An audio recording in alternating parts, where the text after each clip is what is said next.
నేను పరలోకం తీసుకెళ్ళడానికి నువ్వు ధనవంతుడు అవ్వాలి. ఇక్కడ నిన్ను పరలోకం తీసుకెళ్ళాలంటే నువ్వు ధనవంతుడు కావాలి. అంటే ఏ ధనము? సిమెంటు తుప్పు పట్టేసే ధనం కాదు, సెద తినేసే ధనం ఇది కాదు. ఏ ధనం కావాలి?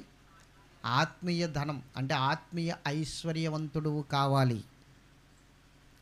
ఆత్మీయ ఐశ్వర్యం అంటే చెప్పాలి. ఆత్మీయ ఐశ్వర్యం అంటే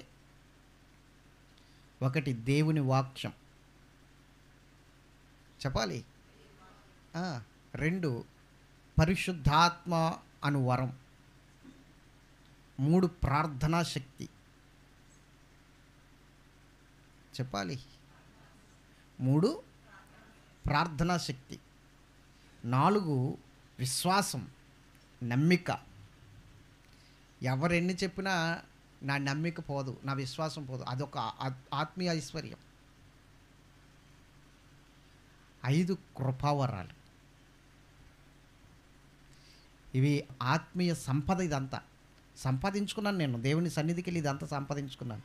దేవుని సన్నిధికి వెళ్ళి నేను స్థలాలు సంపాదించుకోలేదు, మేళ్ళ కట్టలేదు, మిద్దెలు కట్టలేదు. దేవుని సన్నిధికి వెళ్ళి లేకపోతే పొలాలు సంపాదించలేదు. అవన్నీ కేవలము నువ్వు కష్టపడితే సంపాదించుకోగలదు ఈ లోకంలో. దేవుడి దగ్గరికి వచ్చి సంపాదించుకోక్కర్లేదు. అవునా కదా? మాట్లాడరు ఏంటండి? ఈరోజు పొలాలు ఉన్నవారు, ఆస్తులు ఉన్నవారు దేవుడి దగ్గరికి వచ్చి సంపాదించారా? కష్టపడి సంపాదించుకున్నారు. వాళ్ళ తాత ముత్తాతలు కష్టపడి సంపాదించిన ఆస్తులు కావచ్చు, లేకపోతే వీళ్ళు కష్టపడి సంపాదించుకున్న ఆస్తులు కావచ్చు. అవి కష్టపడి సంపాదించుకోవచ్చు, అదే వాటికి ఏం ప్రాబ్లం లేదు. కానీ దేవుడి దగ్గరికి వచ్చిన తర్వాత ఆత్మీయ సంపదను నువ్వు సంపాదించుకోవాలి, ఆత్మీయ ఐశ్వర్యాన్ని నువ్వు సంపాదించుకోవాలి. ఇదంతా సంపద. కృపవరాలు సంపద, ప్రార్థన అనేది సంపద, దేవుని మందిరానికి వెళ్ళడం వినడం సంపద, దేవుని వాక్యము అదొక సంపద, విశ్వాసము అదొక సంపద. ఇవన్నీ ఆత్మీయ వరాలు, ఆత్మీయ సంపదతో సమానం. నువ్వు ఇందులో ధనవంతుడు అయ్యావా, ధనవంతురాలు అయ్యావా? లాజరు ధనవంతుడా, లేకపోతే ఈ లోకంలో ఉన్న ధనవంతుడా? ఆత్మీయంగా లాజరు ధనవంతుడు. నీకు ఏమీ లేనందుకు బాధపడుతున్నావా, చింతిస్తున్నావా? ఇల్లు కూడా లేదండి పాస్టర్ గారు, చాలా బాధపడుతున్నాను. సొంత ఇల్లు కూడా లేదు. ఎక్కడికైనా వెళ్తే, ఏ ఫంక్షన్కైనా వెళ్తే మెల్ల వేసుకుంటా కనీసం ఇత్తడి గొలుసు కూడా లేదండి పాస్టర్ గారు. ఏం గొలుసు? ఇత్తడి గొలుసు కూడా లేదండి పాస్టర్. బాధపడుతున్నావు బిడ్డ.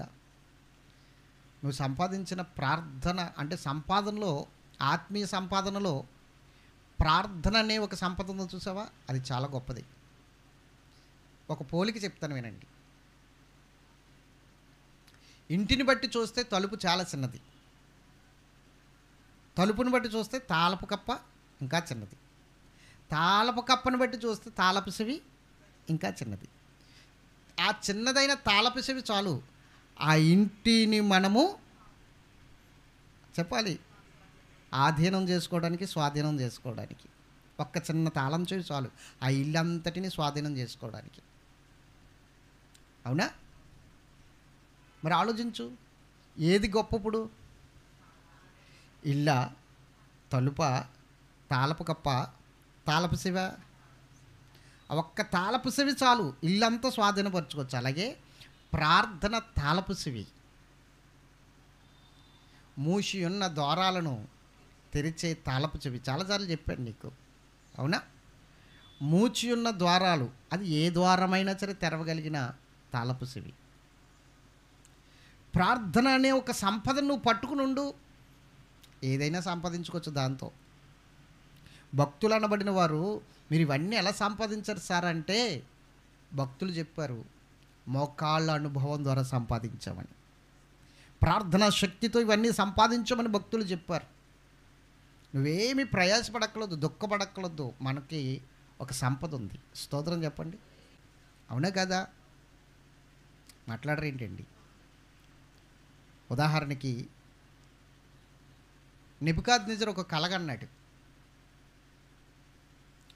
ఆ కలగని ఉలిక్కిపడి లేచాడు. ఉలిక్కిపడి లేగడంతో కల మర్చిపోయాడు.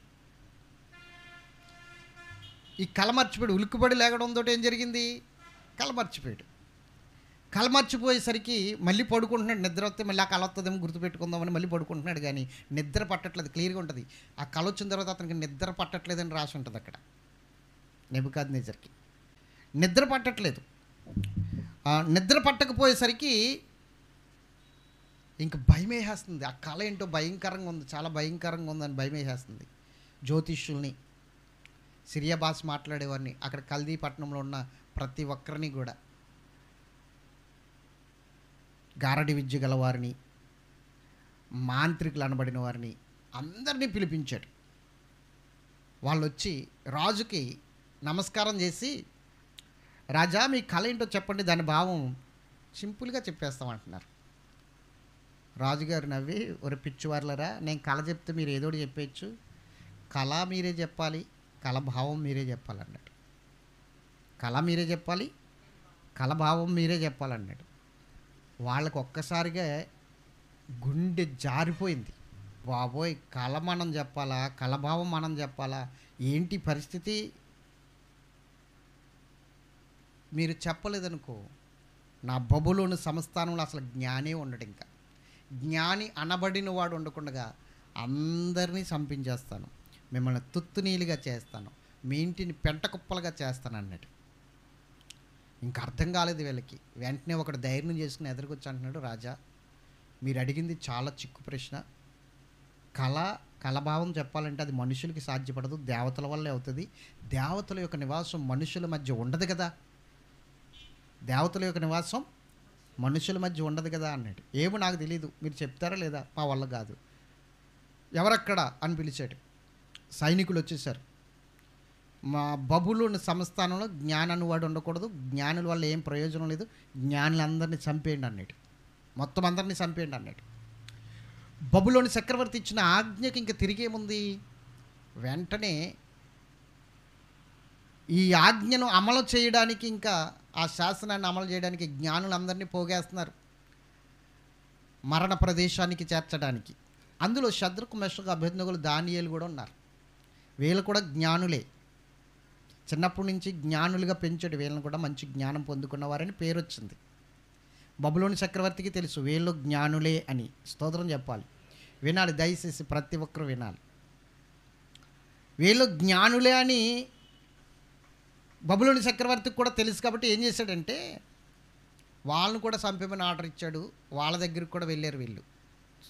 దానియేలు అడుగుతున్నాడు, ఏంటి అసలు కథ ఏంటి, కారణం ఏంటంటే ఇలాంటి పరిస్థితి, మొత్తం జ్ఞానులు చంపేమన్నారు, మిమ్మల్ని కూడా చంపడానికి మేము వచ్చాము. స్తోత్రం చెప్పాలి.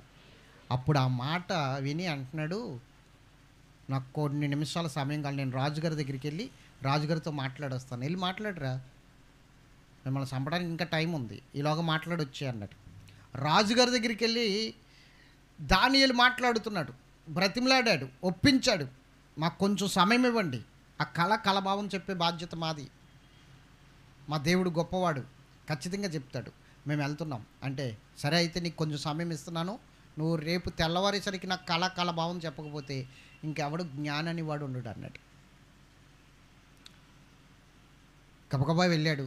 షద్రకు, మెషకు, అబేద్నెగోలు తన స్నేహితుల్ని కేకేశాడు, ఈ రాత్రి అంతా ప్రార్థన చేయండి అన్నాడు. ఆ మాటలు చూపిస్తాను చూడండి. దానియేలు గ్రంథం 2వ అధ్యాయము 16వ వచనం.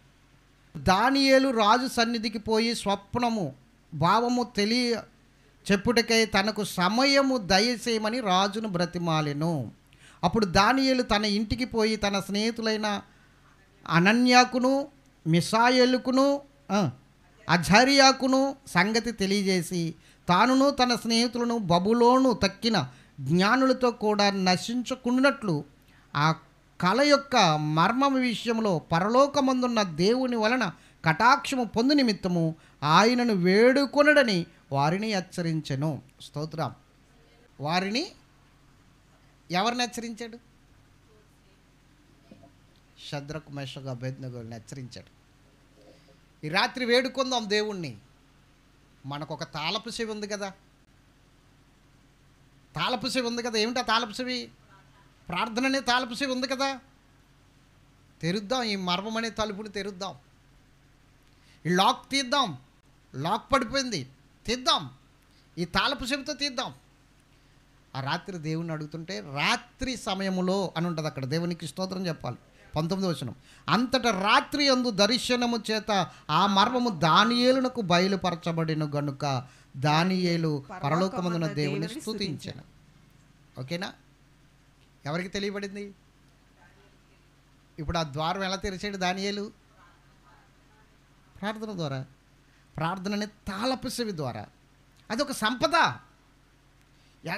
వంటి క్లిష్ట పరిస్థితినైనా సరే నువ్వు జయించగలగడానికి ఒక సంపద. డబ్బున్నవాడు ఏమనుకుంటాడో తెలుసా? లోకంలో డబ్బు నేను ఏదైనా చేయగలను అనుకుంటాడు. మరి ఆత్మీయ సంపద ఉన్న నువ్వు ఏమనుకోవాలి? ఇప్పుడు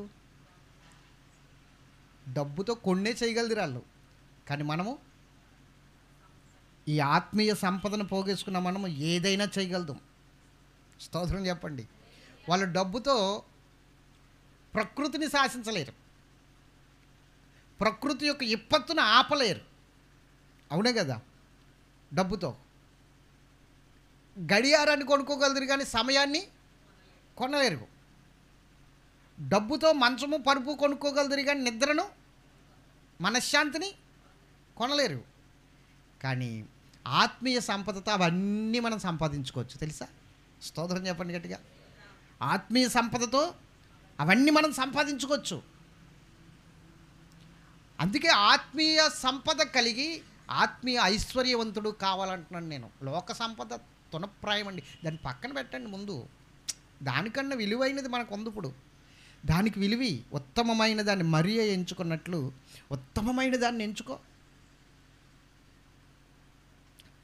అది ఆత్మీయ సంపద. ఏదైనా చేయగలదు, లేనివి ఉన్నట్లుగా కూడా నువ్వు చేయగలదు ఆత్మీయ సంపదతో. ఆ సంపద నేను పరలోకానికి తీసుకెళ్తుంది. మరి నువ్వు వచ్చి ఏం సంపాదించుకున్నావు? మీరు గమనించండి. దానియేలు ద్వారా జ్ఞానులందరూ చచ్చిపోవాలి, కానీ ఏం చేశాడో తెలుసా? అందరినీ బ్రతికించాడు. ఈ ఆత్మీయ సంపద ద్వారా నువ్వేం చేస్తావంటే నువ్వు బ్రతకడమే కాదు, పక్కోళ్ళని కూడా బ్రతికిస్తావు. డబ్బున్నవాడు దాచుకుంటాడు, వాడే తిండో అయిపోద్దేమని భయమాడికి సరిగ్గా తిండో. కానీ ఈ సంపద అలా కాదు, పంచి పెడతావు. ఈ సంపద వల్ల పక్కోడు బాగుపడతాడు నీ ద్వారా, పక్కోడు ఆశీర్వదించబడతాడు నీ ద్వారా. స్తోత్రం చెప్పండి. ఈ మాటలు చెప్తాను. 46 కాడిని చదువుతాం చూడండి. కళాభావం చెప్పేశాడు. చెప్పిన తర్వాత నెబుకద్నెజరు ఏం చేస్తున్నాడో చూద్దాం.